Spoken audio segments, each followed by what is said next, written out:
I know you've got an ear out for the start of the podcast, but before we jump into today's episode, I wanted to remind you to keep an eye out for Darrell Lee's limited edition Christmas treats, because they're in stores now. Like the iconic Christmas nougat pudding, so yummy and a gorgeous little gift. And some delicious Chrissy-themed twists on your favourite treats, like the Darrell Lee Rockley Road with chewy red and green jelly pieces, green and red crunchy milk chocolate balls, my favourites, and green apple and strawberry flavoured licorice. Watch them disappear. Your Christmas treats table will pop with colour and scrumptiousness. Spread some joy, bring the fun, and enjoy the Christmas tradition that is Darrell Lee. Hurry before they sell out. Darrell Lee makes Christmas better. This is The Five of My Life with me, Nigel Marsh.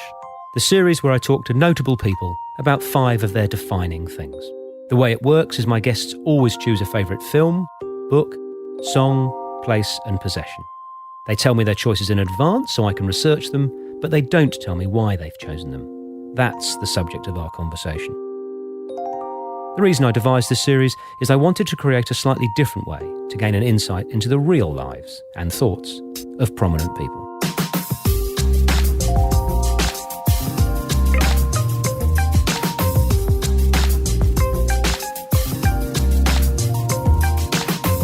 Kate McClymont is an investigative journalist, best known for her series of articles and book about politician Eddie Obeid.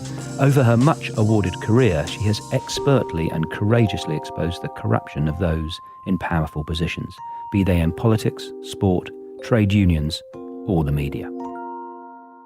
We're going to start with your film, and you've chosen a Robert Redford film, not one that he acted in, but the first one that he directed. And like many people who are blessed, this first film that he directed, he won the bloody Oscar for Best Director for it. But you've chosen Ordinary People, 1980. Tell me why you chose that and the story behind it. Look, I think why I chose it was I absolutely love stories about the inner workings of people's lives, because I think often, there's always a veneer of respectability of people like to put on a show that their lives are, near perfect or they're pretty happy. And this is a story about what happens in, an upper class family in America when a tragedy besets them. Now, my brother drowned when sorry. Even now, even after all these years, it's hard to explain to people how much a tragedy in a life really affects your family, the family dynamics, and has reverberations for years. So I think because my brother drowned, this film really just encompassed so much of my own life and the aftermath of what happens. But it's still, I watch it every decade, and it is still just a brilliant, brilliant film, and a quiet film. It did win, I think, 4 Oscars, and I think Robert Redford won I think there was Best Oscar for direction for screenplay, and Timothy Hutton, who played the young boy in the family, he did as well. But the other thing was that Mary Tyler Moore, who was known as a comedian, she just plays the most brilliant role as the uptight mother, just not able to cope with the enormous change that has beset her family. And it's so sad. Now, in the film, the boy dies in a drowning accident like your brother, and the family sort of disintegrates in the aftermath. Yes. Would you mind talking a little bit about the effect of how old were you and your brother? It was in a dam, wasn't it? Yes, I was 12, and I have an older brother, and then it was my next brother down, and then my younger sister. But it had the most shocking impact on my younger sister, because my brother and I went back to boarding schools within a week of the accident. And even that was isolating in itself. But there was my sister stuck at home with 2 broken, grieving parents. And it's just, I still think about it now, how ghastly that must have been for her. Really hard. And how are your relationships with your brother and sister, through adulthood? Are you close? Oh, yeah, no, really close. And then sadly my parents were killed in a car accident. So apart from, those, and it's just that thing where I think people never quite understand how nothing, even though you've had one tragic thing in your life, nothing can save you from having something else terrible happen. Like life is just so, capricious and cruel and joyful and wonderful that, I just sort of, the things that happen to you, of course, affect you for the rest of your life as well. And your parents in a car? Yes. Gosh, and you were in your 20s, weren't you? Yes. So it was, it was hard, and it was hard. I think, I don't know. I think because my children, I had 2 young children at the time. I had a third later, but I think it's that thing where you have to keep going. You just have to put, one step in front of another. But, I used to speak to my mother, I think, almost every single day. And, I still think about them all the time, even though it was years ago now. And I sort of wish that my children had no grandparents at all growing up. But then you have to sort of look and think, well, look, there are other great things in life. There are other wonderful relationships that they've had with other grown-up people. So, you have to just take life as, the cards that are dealt to you, really. I mean, you haven't got any choice. No, that's the whole thing. Yeah. You don't have a choice. Thank you for sharing that. I don't know why I said those things. Well, no, I really appreciate you being so open. I didn't mean to make you cry. Oh, God, it's terrible. In 2 minutes, I'm crying. Well, listen, we'll move on. I mean, I wish it was a slightly happier book because I was trying to lighten the mood. But you've chosen my wife's favourite book, A Fine Balance. 1995, Rohinton mystery. Wow. Why did you choose that, and what's the story behind that? Look, it is just the most brilliantly written, funny and sad, and it's called A Fine Balance. And I think the reason it's called that, I think there's a line in the book where it says that, life is a balance between hope and despair. And I think this is what this book about. There's 4 main characters. It's set in India during 1975 under the reign of Indira Gandhi. And what these 4 people go through in their lives is so overwhelming and heartbreaking, yet it's just peppered with moments of just comedy and joy. And it's just almost perfection. It's like a Charles Dickens of India, and it's a rollicking, moving, but ultimately really sad book. I don't know how a novelist can do this, but where you genuinely care for the people as if you knew them. I mean, you really care, like it's one of your friends. But it's what I was saying before. You think, this is not fair. This, you've been through enough. This is not fair. Yeah. But this is what life deals people. And do you think, so I'm drawing a long bow now, which is probably I shouldn't do. I mean, are you attracted to sad stories, do you think? And that's led to your not sad, really. bad? No, it's just... No, and I absolutely, I love comedy. I think one of my favourite films was The Death of Stalin, which, takes such a momentous part of history, and it is hilariously funny. So, and no, I love comedy, really love it. And I love funny books. I love all sorts of literature. And I think that has been, the great passion of my life is reading. Right. Like just, I think for me, my favourite moment of the day is getting into bed and reading my book. And I cannot go to sleep unless I've read something. Now, we're going to go back in time to the 1960s. You have chosen the song that, according to some people, is the most acclaimed song of all time. Oh, that makes me feel a bit cheap. Well, you're such a populist, McClymont. I know. It's Like a Rolling Stone by Bob Dylan, 1965. Fine, okay. And I have always, I've always loved Bob Dylan, except I have walked out of a Bob Dylan concert. How often have you seen him? I've seen him twice and never again. Why did you walk out? Well, when I got 3/4 of the way through him singing Lay Lady Lay and I suddenly recognised that was the croaky scrawl, he just butchered every song. And I feel sorry for artists because you think, imagine spending your whole life every night playing the same songs, trying to sing them with passion. But I also read his autobiography and I found that I really disliked him after I read it. And why is that? Because there's a kind of a sneering distance about Bob Dylan. And I think, when he was awarded the Nobel Prize for Literature, couldn't you have at least been just one tiny bit, gee, thanks so much, yes, I'll come along and get it. But no, he couldn't do that. But okay, forget all that. Going back to Like a Rolling Stone, it is just so full of passion and vitriol and, how does it feel? Mm-hmm. And, to be without a home, I just think it's just one of the all-time, great works of,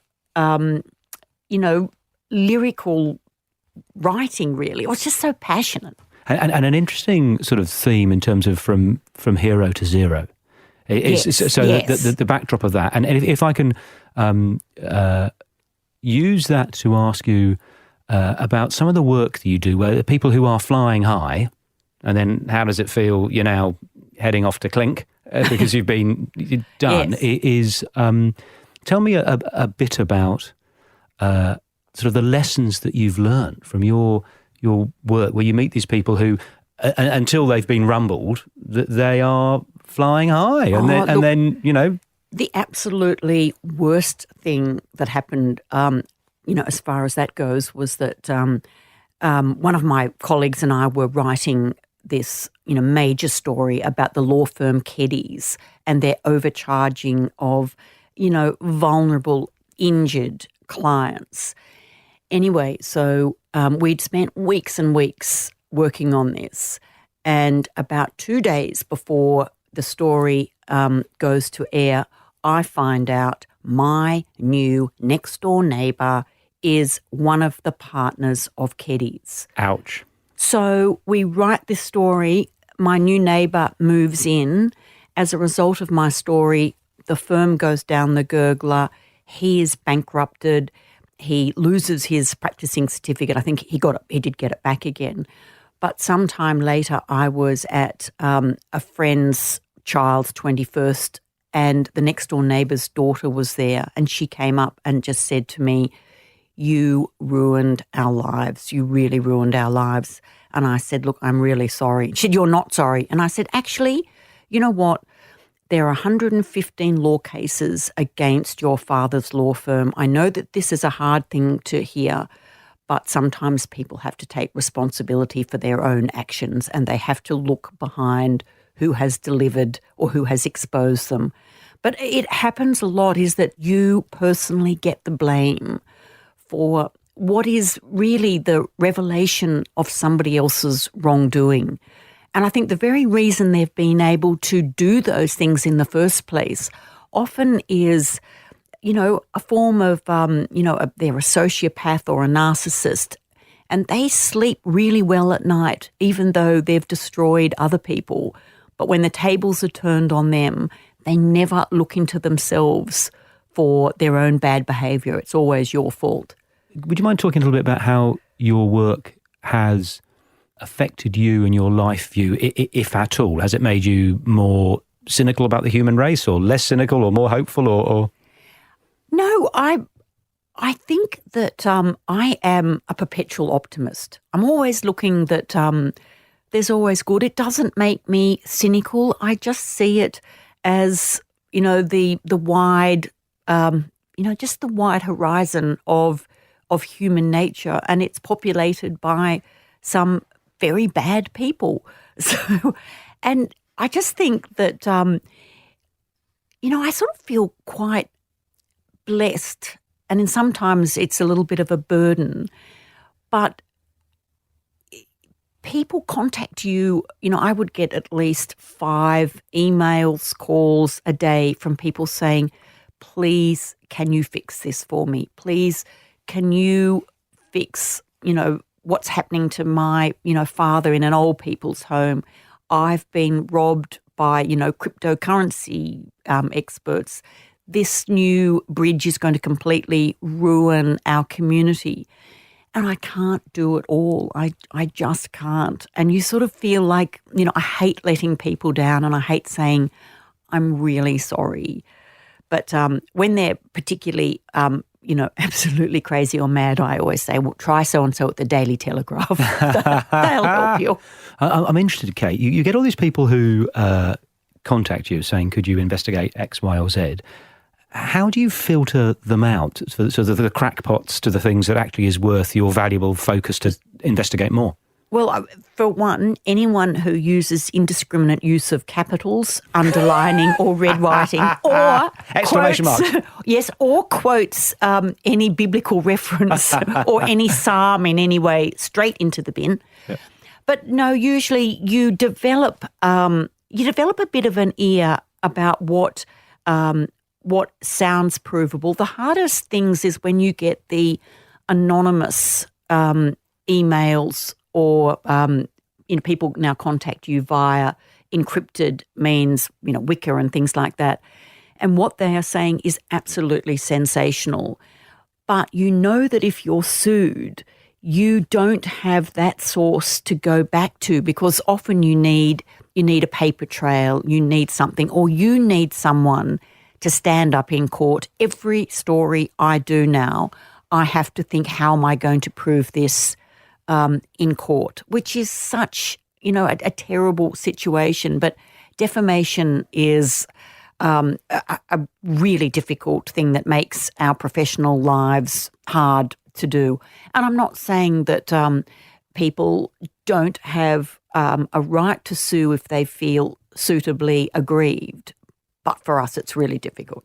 Now, I'm going to flip this on its head, and I'm going to look for the silver lining. Have you ever had a tip-off and thought you were on a hot lead and investigated something, and then found out that the woman or man was actually a saint, and it was all slander, so you investigated and he or she wasn't dodgy? Yes. Excellent. Yes. Can you tell me more about that? Well, in fact, look, that has happened, and often you will find that there is a motivation. There's a motivation. Every single person that contacts you, there is a reason behind it. And often for us, revenge is a fabulous reason because it motivates people to come forward. But they can be totally one-eyed, slightly crazy themselves, and they will give you, I won't go into, who it's happened to because it's unfair to them. But when you look into it, you realise that, in fact, it's your informant that is the one that really, was trying to deflect attention away to possibly the only good person in the story. So, yes, that has happened.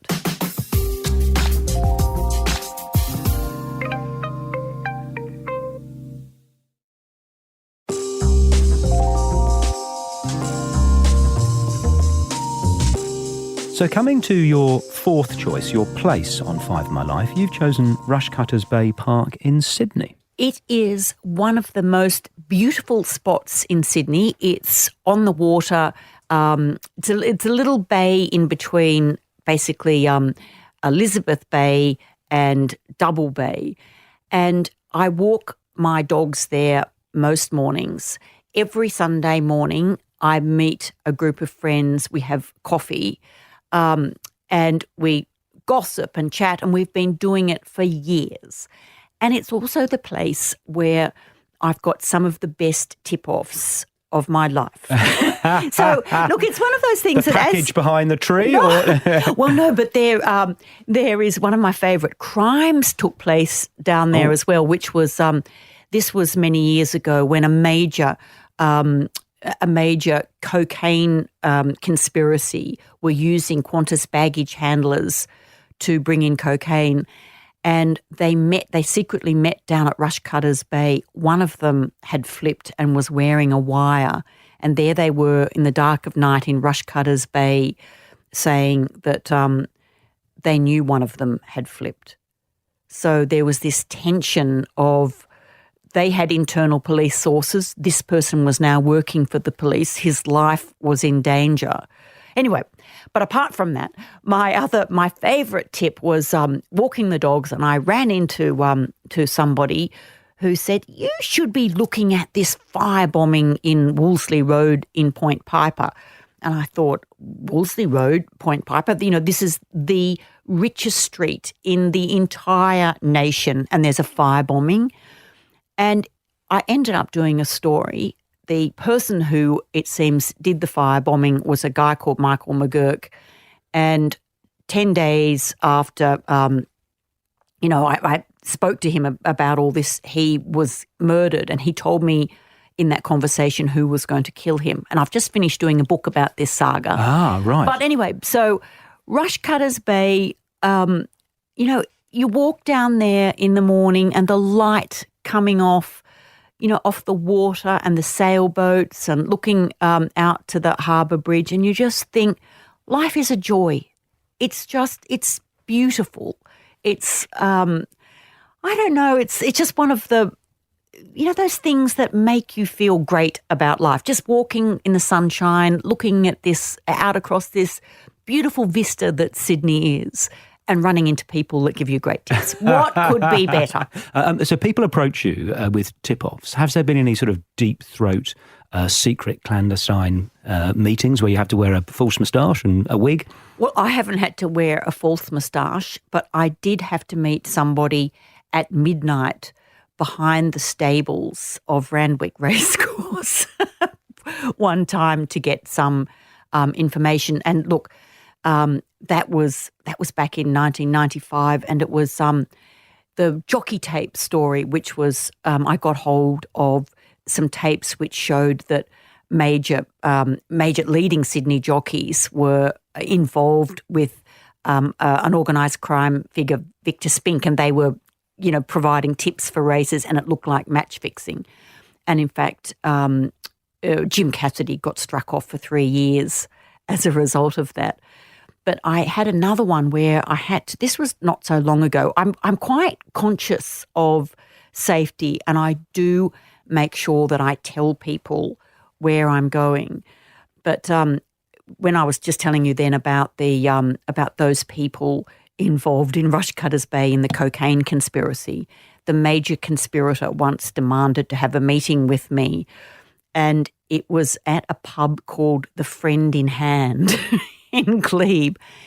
And I went and I met at the time he was referred to as the head honcho of organised crime. His name was Mickle Hurley.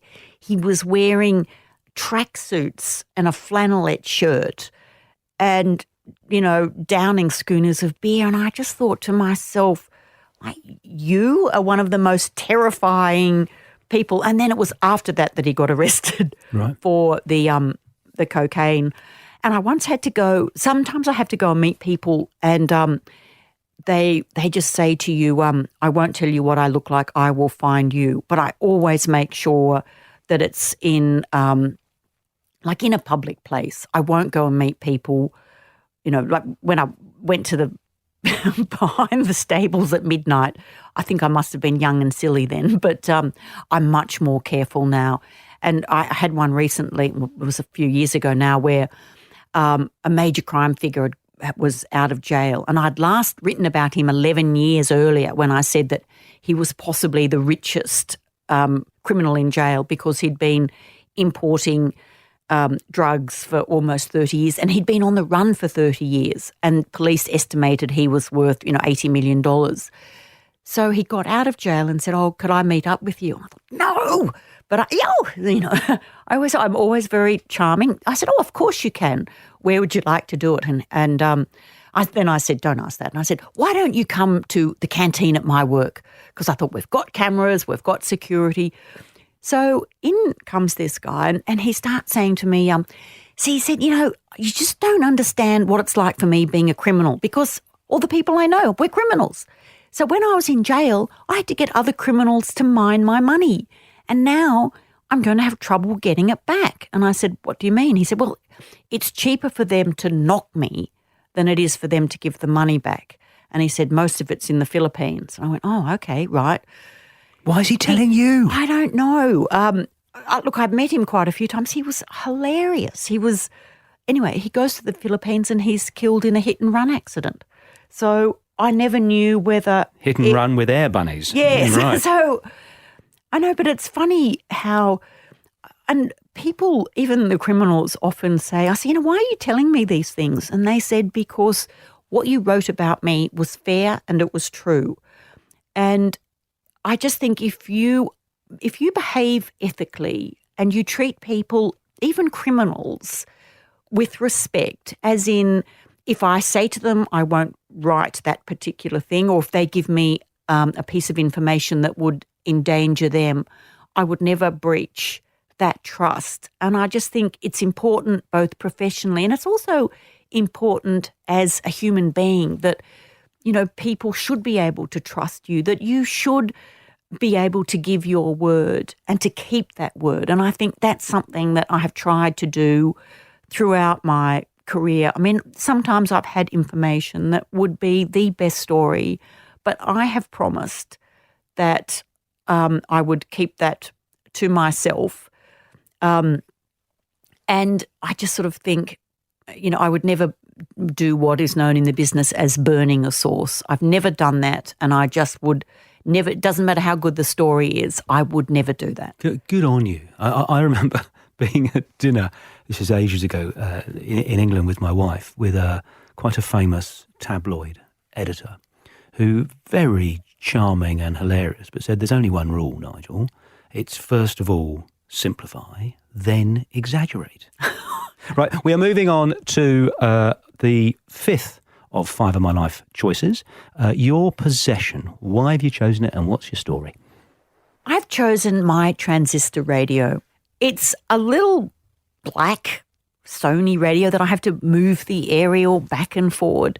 And they are basically indestructible. I've had it for years. But my love of the radio, I think, started from growing up on, a property outside of Orange in the New South Wales' Central West. And during the school holidays, we all had to work. We had to, do things on the farm. And one of the jobs I had during the summer breaks was we used to bale hay.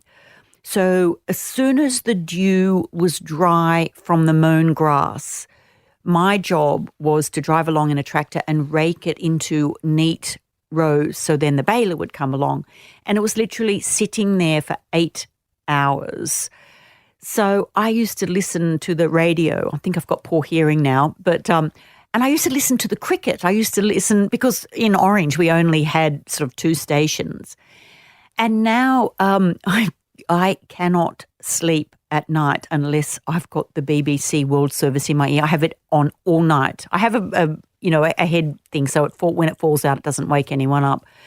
But the radio to me is the most wonderful source of information and interesting things and conversation, and it provides you with such an interesting outlook on life and seeing what's happening overseas and switching channels or rolling that little dial round. I love it. And I love the transference of affection and meaning. So you like the content, but it comes through that piece of plastic. Yes. So you feel, it's a bit like, I'm not calling you a pervert here, but a bit like a fetish, someone explained to me once, is if you in a classic heterosexual sense, if you like a woman in red high heels, and then it transfers to you just like the red high heels, and you can leave. There needn't be a woman in it, right? So you, I imagine, when you look at your transistor radio, you feel affection towards it, even if it's not turned on yet, because that is the thing that you associate with all the wonderful stories that you get through it. Yes, because I remember my father always saying "shush, shush"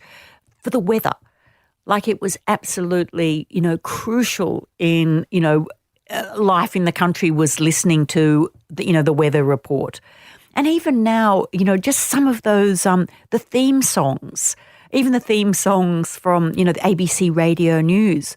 I had a dog that every time the radio news would come on would howl, but he's now deaf, so he can't hear it anymore.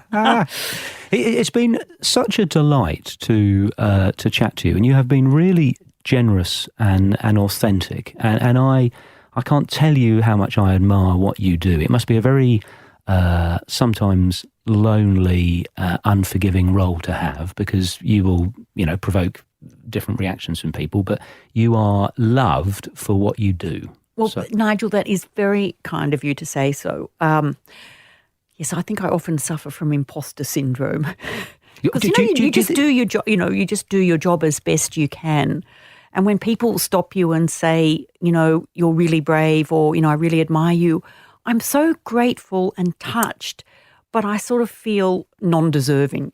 But one of my greatest fears is that people are sending me information hoping that I will just publish it without checking. I'm paranoid about that. Yeah. What would be your recommendation for who you would like me to interview next so you could hear on 5 of My Life, and why? I would really like you to interview Virginia Bell, who is one of the eminent judges on our High Court. And she used to work in a previous life. I think she was once a barrel girl, and she worked for Redfern Legal Centre, and she's really funny. Wonderful. What a great recommendation. Kate, thank you so much for coming on 5 of My Life. My pleasure. The 5 of My Life was presented by me, Nigel Marsh. Producer, Alex Mitchell. Sound production and theme music by Darcy Thompson and Matt Nicholish.